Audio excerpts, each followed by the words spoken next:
Greetings from Oklahoma. Today I'm in Tulsa, and when living on Tulsa time, well, there's no limit to all the fun things you can do and see here. Well, you might think of Tulsa like most of Oklahoma, that's more prairie land, flat, and a little dry. That's not the case here at all. Here in northeastern Oklahoma, it is very green. In fact, it's known as green country.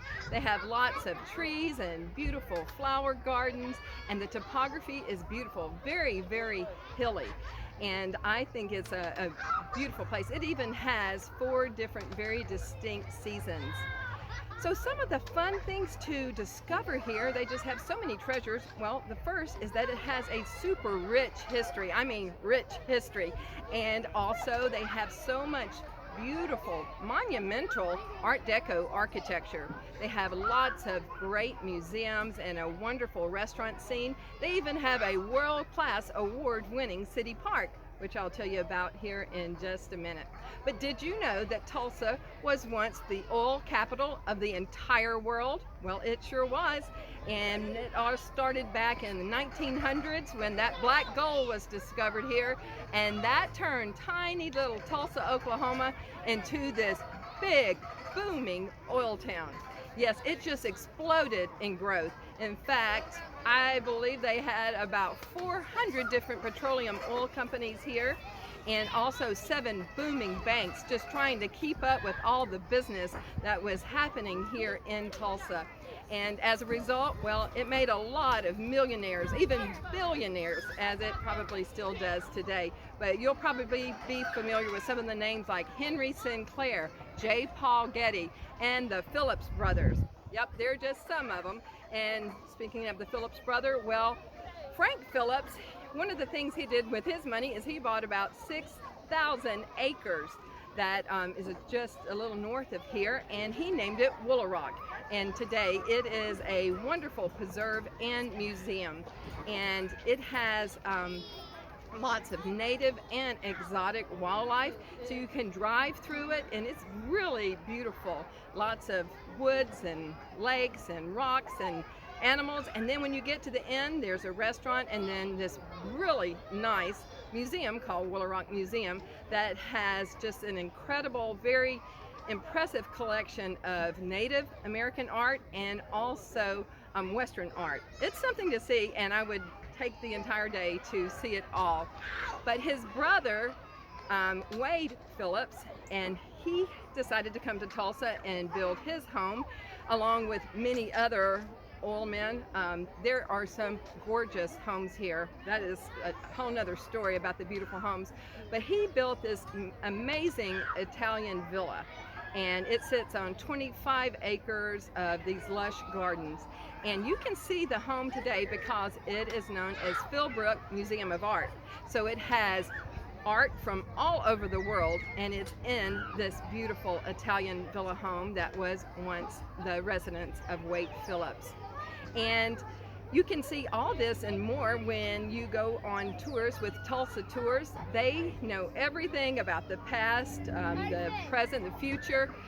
They can tell you lots of good details. One thing I didn't know about and got to experience are all these little intertwining tunnels that have underneath the streets in downtown Tulsa. But some of the history of Tulsa, well, it's not as happy. In fact, it's very sad and tragic, and that would be the 1921 race massacre that they had here in downtown Tulsa, and it's heartbreaking. However, they have now a brand new beautiful museum, and it's called Greenwood Rising, and it is all about to document that history, but also to educate and inspire.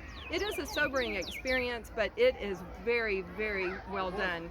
Some more history they have here in Tulsa is the Mother Road. That would be Route 66, and it goes right through Tulsa. In fact, there's a 24-mile stretch, which is about the longest stretch of Route 66 through a city.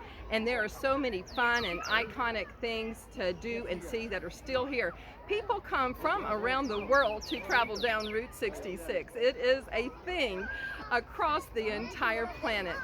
And they have a great arts district here, one of many districts, but one of the things that they have here is the Woody Guthrie and Bob Dylan Centers, and these are fantastic. In fact, I did a travel video on just those two, which I would highly recommend. They also have the church music studios where a lot of famous songs have been recorded. They have Tulsa's Performing Arts Center. This is a beautiful auditorium, and just this week I went and got to see the Temptations perform a show about the life and times and stories behind this very famous popular group, and goodness gracious, I love that show. But another cool place they have that's so unique here is called the Lowdown, and it's down low, and that is a live music venue. It plays a lot of jazz, but just a lot of great music. And it is actually below a restaurant, and it's something that they actually created. They excavated this, and it just has great acoustics. And they feature so many national and local artists. And I love it just because it has a really cool ambiance as well. You kind of feel like you're in a speakeasy, but it's one of those Tulsa treasures. But when you come to Tulsa, you absolutely have got to go to the Gathering Place. That's where I am now. There's no place like it on earth. This is a public park, and it is on the riverfront here in Tulsa, and was the brainchild of George Kaiser, who is a multi-billionaire that has been very, very generous. He's quite the philanthropist, if I can say that correctly. And this is something he thought about, that he wanted to do, just to be very inclusive and just have an engaging experience for everyone. So here you can see just these very creative, whimsical playgrounds like what's behind me, but there's also just very creative, really interesting trails and gardens all through the park. It's 100 acres, and this is just phase one of 3 phases. There's also a boathouse and restaurants, and they do a lot of great programming, events, and activities. The list just goes on and on. And what's so wonderful, it is for all ages. Oh, and I forgot to tell you, it's for free. Yes, and it's open 365 days of the year.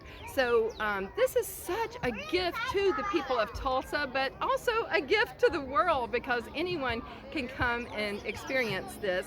And I think that Tulsa is very lucky to have such a thing.